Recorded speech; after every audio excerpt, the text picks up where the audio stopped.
ഞാൻ പറയുന്നത് വരെ ഒരു സത്യം ഒരാളോടും പറയരുത്. വാ, സത്യം പറയണ നേരാവുമ്പോ ഞാൻ പറയാം.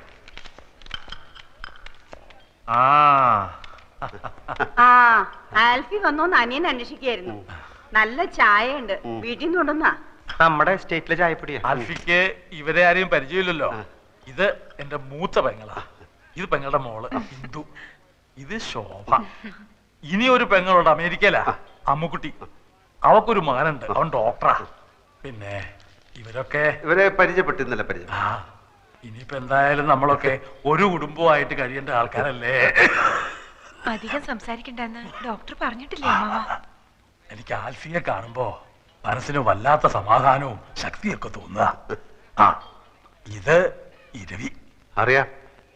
അങ്ങനെ അറിഞ്ഞാ പോരാ, ഞാൻ പഞ്ഞിക്കുരി ബിസിനസ്സുമായിട്ട് നടക്കുന്ന കാലം മുതല് ഇയാൾ എന്റെ കൂടെ ഉണ്ട്. ഇരവി വിഷം കൊടുത്ത് കുടിക്കാൻ പറഞ്ഞാലും അനിയൻ കുഞ്ഞു കുടിച്ചോളും, അത്ര വിശ്വാസ. ഞാനൊരു ക്രിമിനൽ വക്കീലായതുകൊണ്ടല്ല ചോദിക്കുന്നത്. വിഷമം തോന്നരുത്. ബന്ധുക്കളാരും ഇല്ലേ? അച്ഛൻ അമ്മ സഹോദരങ്ങൾ.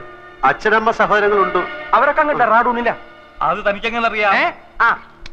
കഴിഞ്ഞ പ്രാവശ്യം പാലക്കാട്ട് നിന്ന് ചന്ദ്രയുടെ കോൺഗ്രസ കാറ് ഇവിടെ കൊണ്ടുവന്ന് കൊടുത്തില്ലേ? അപ്പൊ പരിചയപ്പെട്ടതാ. കോൺഗ്രസ അന്ന് പരിചയപ്പെട്ടതാ. എന്നിട്ട് അന്ന് താനത് പറഞ്ഞില്ലല്ലോ. അന്ന് നിങ്ങൾ കണ്ട കീരിയും പാമ്പും പോലെയല്ലേ? ഞാൻ മിണ്ടി കണ്ടു എന്നങ്ങാൻ പറഞ്ഞ എന്റെ മേൽ ചാടി കയറാനോ? ഓഹോ, അപ്പൊ ഇരവി മാമൻ മാത്രമേ നേരത്തെ ഇവിടെ ആൽഫിയെ കണ്ടിട്ടുള്ള ആളുള്ളൂ.